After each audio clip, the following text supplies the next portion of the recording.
আচ্ছা, আমার এই ভিডিওটা আসতে একটু দেরি হলো কারণ আমার শরীরটা খুব খারাপ ছিল, তার জন্য আই এম ভেরি সরি। তো আজকে যে ভিডিওটা দেবো সেটা হলো টেন্সের ফার্স্ট ক্লাস পার্ট 1। প্রথমে আমরা জানবো টেন্স কাকে বলে। মোটামুটি একটু আধটু আমরা জানি, তবু আর একবার বলে দিচ্ছি যারা একেবারে জানে না তাদের জন্য। টেন্স শব্দের বাংলা অর্থ কাল। কোনো কাজ সম্পাদনের সময় বা কালকেই আমরা টেন্স বলি। টেন্স 3 প্রকার: present tense, past tense, future tense. আজকে আমরা আলোচনা করব প্রেজেন্ট টেন্স কাকে বলে। ভার্বের কাজ যখন বর্তমান সময়কে নির্দেশ করে, মানে আমরা বর্তমানে যা কিছু করছি তখন তাকে প্রেজেন্ট টেন্স বলে। যেমন সি সিংস এ সং, সে একটি গান গায়, এটা হলো প্রেজেন্ট টেন্সের একটি উদাহরণ। এবারে জানতে হবে টেন্স প্রেজেন্ট টেন্সকে ক ভাগে ভাগ করা যায়। প্রেজেন্ট টেন্সকে 4টি ভাগে ভাগ করা যায়: present indefinite tense, present continuous tense, present perfect tense, present perfect continuous tense. তা প্রথমেই আছে প্রেজেন্ট ইনডিফিনিট টেন্স। এটাকে অনেকে সিম্পল প্রেজেন্ট টেন্সও বলে। কাকে বলে? যে টেন্স দ্বারা বর্তমানে কোনো কাজ করা অভ্যাস বা চিরন্তন সত্য বোঝায় তাকে প্রেজেন্ট ইনডিফিনিট টেন্স বলে। অভ্যাস, চিরন্তন সত্য কি আস্তে আস্তে বলবো, পুরো ভিডিওটা স্কিপ না করে দেখো, তাহলে বুঝতে পারবে। সাধারণত বাংলায় বাক্যের শেষে করি, করো, করে, করেন, পড়ো, পড়েন, ঘুমাই, ঘুমাও ইত্যাদি সাধারণত প্রেজেন্ট ইনডিফিনিট টেন্স হিসাবে ব্যবহৃত হয়। আচ্ছা, এর স্ট্রাকচারটা কেমন হয়? সাবজেক্ট প্লাস মূল ভার্বের প্রেজেন্ট ফর্ম প্লাস অবজেক্ট, তারপরে বাকি অংশ। ঠিক আছে, এটা স্ট্রাকচার হয়। এবারে কিছু জিনিস মনে রাখতে হবে। আজকে আমরা শুধু প্রেজেন্ট ইনডিফিনিট টেন্সটা নিয়ে আলোচনা করছি, তাই জন্য এইটা ভালো করে ক্লিয়ার করবে। সাবজেক্ট যদি থার্ড পারসন সিঙ্গুলার নাম্বার হয় তাহলে ভার্বের শেষে এস বা ইএস যোগ হয়। ভার্বের শেষে ইএস বা ইএস যোগ করার যে সূত্র, সেই নিয়ে আমার আগে একটা ভিডিও আছে, যারা এখনও দেখোনি দেখে নিও, তাহলে এই ব্যাপারটা ক্লিয়ার হয়ে যাবে।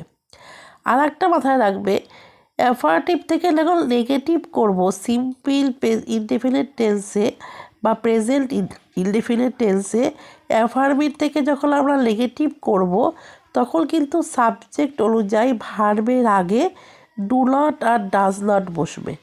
এবারে কখন ডু নট বসাবো, কখন ডাজ নট বসাবো, কী করে জানবো?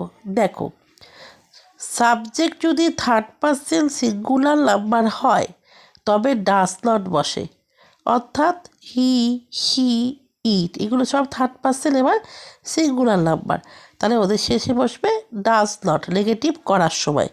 যেমন হি ডাজ নট ইট টি, সে চা খায় না। মাথায় রাখবে, অ্যাফার্টিভ থেকে নেগেটিভ করার সময় যদি subject third person singular number হয় তাহলে ডাজ নট বসে, অর্থাৎ হি, শি, ইট ইত্যাদির ক্ষেত্রে ডাজ নট বসে।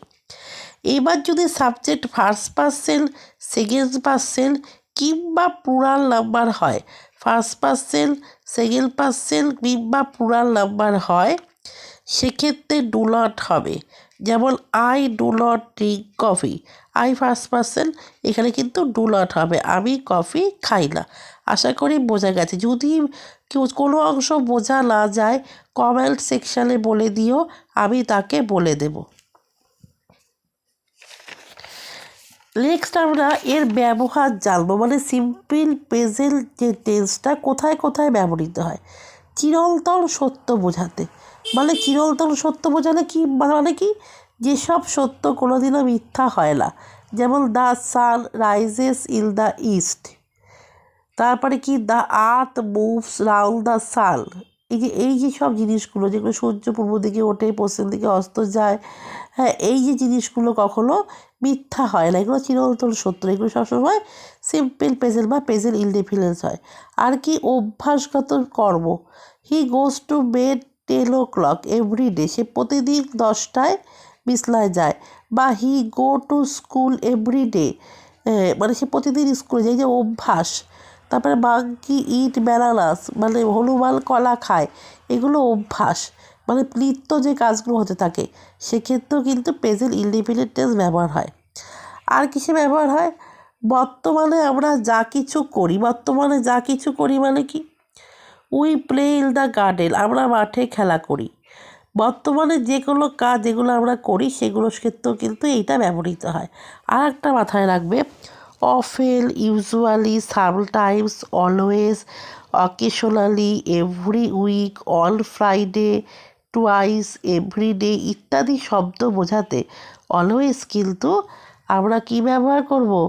এই সিম্পল প্রেজেন্ট টেন্সটা ব্যবহার করব। এগুলো একটা ট্রিক্স, এটা মনে রাখবে। তাহলে বোঝা গেল কী কী ক্ষেত্রে আমরা সিম্পল প্রেজেন্ট টেন্স ব্যবহার করছি: চিরন্তন সত্য, অভ্যাসগত সত্য, লিপ্ত কাজ। ঠিক আছে? আর এই যে কতগুলো বললাম, অফেন, ইউজুয়ালি, এটা একটু মাথায় রাখবে। এগুলোর ক্ষেত্রে আমরা সিম্পল প্রেজেন্ট টেন্স ব্যবহার করি। আর এস আর ইএস কখন ব্যবহার করি তার একটা ভিডিও রয়েছে। আর নেগেটিভ করতে গেলে কখন ডাজ নট, কখন ডু নট দেবো তারও একটা ভিডিও রয়েছে। এই যে প্রেজেন্ট টেন্সের উপর পার্ট 1টা আমি আজকে দিলাম। নেক্সট আমি দেবো হচ্ছে প্রেজেন্ট কন্টিনিউয়াস টেন্সের উপর একটা ভিডিও। আশা করি তোমরা পাশে থাকবে, দেখবে। যদি তারও কোনো বুঝতে অসুবিধা হয় আমাকে একটু কমেন্ট সেকশনে জানাবে। Thank you.